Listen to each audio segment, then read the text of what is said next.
नमस्कार दोस्तों, आप सबका स्वागत है मेरे YouTube चैनल यूनिक्यू अपडेट में। तो दोस्तों, आज हम जानेंगे दुनिया की सबसे बड़ी नदी द्वीप माजुली के बारे में, जिसे सन 2016 के 1 सितंबर को गिनीज बुक ऑफ रिकॉर्ड द्वारा घोषित किया गया। यह माजुली द्वीप असम के ब्रह्मपुत्र नदी के बीच में स्थित है। माजुली, जिसका अर्थ है समांतर नदी के बीच में बना भूमि। माजुली के उत्तर में ब्रह्मपुत्र नदी, जिसे पहले लुइक के नाम से जाना जाता था।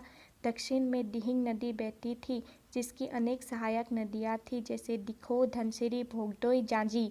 ये दोनों नदियाँ लाखू नामक स्थान में आकर जुड़ जाते थे। अलग अलग नदियों द्वारा लाई गई मिट्टी और रेत के जमाव से नदियों की धाराओं में बदलाव होने लगा और ये अलग भूखंड का स्वरूप लेने लगा।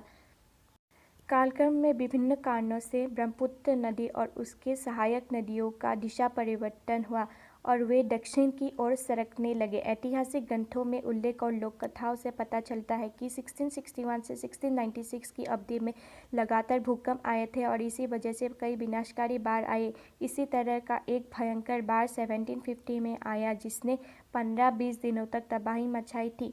इसी बाढ़ की वजह से ब्रह्मपुत्र नदी दो भागों में विभक्त हो गया, पूर्ण प्रवेशी स्रोतों में बदल गया। इनमें से एक मुख्य धारा उत्तर की तरफ बहने लगी, जबकि दूसरी दिहिंग नदी के साथ मिलकर दक्षिण की ओर बहने लगा और माजुली द्वीप विशाल भूखंड बन गया।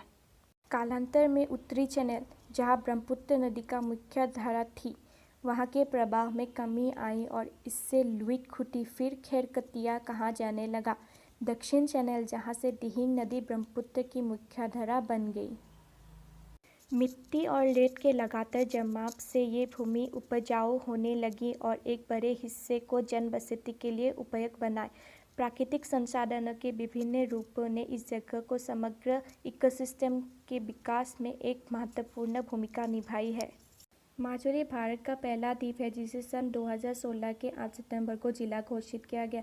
ब्रह्मपुत्र नदी के बीच में स्थित माजुली 1250 वर्ग किलोमीटर में यह फैला हुआ है। माजुली जोरहाट जिले के उत्तरी भाग में स्थित है और ब्रह्मपुत्र नदी द्वारा मुख्य भूमि से अलग किया गया है। यह मुख्य भूमि 2.5 किलोमीटर की दूरी पर स्थित है और फेरी द्वारा या निमाती घाट और कमलाबारी से जुड़ती है। उत्तरी तटों पर द्वीप के निकटवर्ती मुख्य भूमि लखीमपुर और ढकवा खाना है। ब्रह्मपुत्र नदी बारहचक्रीय मैदान के बीच से गुजरती है और इसकी अनेक उपनदियाँ दक्षिण और उत्तर दोनों तरफ से आकर जुटी है। इसलिए माजुली गंभीर बाढ़ में ही नहीं बल्कि सामान्य बाढ़ में भी जलमग्न हो जाता है। कई कारणों से गर्मियों में मानसून के महीने माजुली के लिए मुख्य बाढ़ का मौसम है। माजुली में लगभग 215 सेंटीमीटर का वर्षा होता है हर वर्ष। माजुली की आबादी 1.5 लाख है। माजुली में विभिन्न जाति जनजाति के लोग रहते हैं। इन्होंने माजुली की शानदार सांस्कृतिक विरासत के लिए अमूल्य योगदान दिया है। यहाँ अनुसूचित जनजाति के लोग ज़्यादा बसते हैं। द्वीप में 47% अनुसूचित जनजाति के लोग हैं, जिनमें से मिसिंग, देवरी और सोनवाल का सारी शामिल है। माजुली की आबादी में असमिया के अन्य जाति उपजाति जैसे कलिता, कोच, नाग, आहूम, सुतिया, मतक और ब्राह्मण भी रहते हैं। इनके अलावा कम संख्या में छाई जनजाति के लोग रहते हैं। बंगाली, मुसलमान आदि रहते हैं। माजुली द्वीप असमिया नववैष्णव संस्कृति का केंद्र रहा है। नववैष्णव विचारधारा असमिया संत महापुरुष श्रीमंत शंकरदेव और उनके शिष्य माधवदेव द्वारा 16वीं सदी के आसपास शुरू की गई। इन महान संतों द्वारा निर्मित कई क्षेत्र अभी भी अस्तित्व में हैं और असमिया संस्कृति का अंग बने हैं। माजुली के प्रमुख क्षेत्र जो अभी भी अस्तित्व में है वो है दक्षिण पाट क्षेत्र, सामागुड़ी क्षेत्र, गरमुर क्षेत्र, अवनियति क्षेत्र, कमलाबारी क्षेत्र और बैंगनाथ क्षेत्र। यहाँ के वैष्णव क्षेत्र राज्य की सामाजिक सांस्कृतिक सिद्धांतों के प्रसार के लिए एक बहुत अच्छा माध्यम रहे।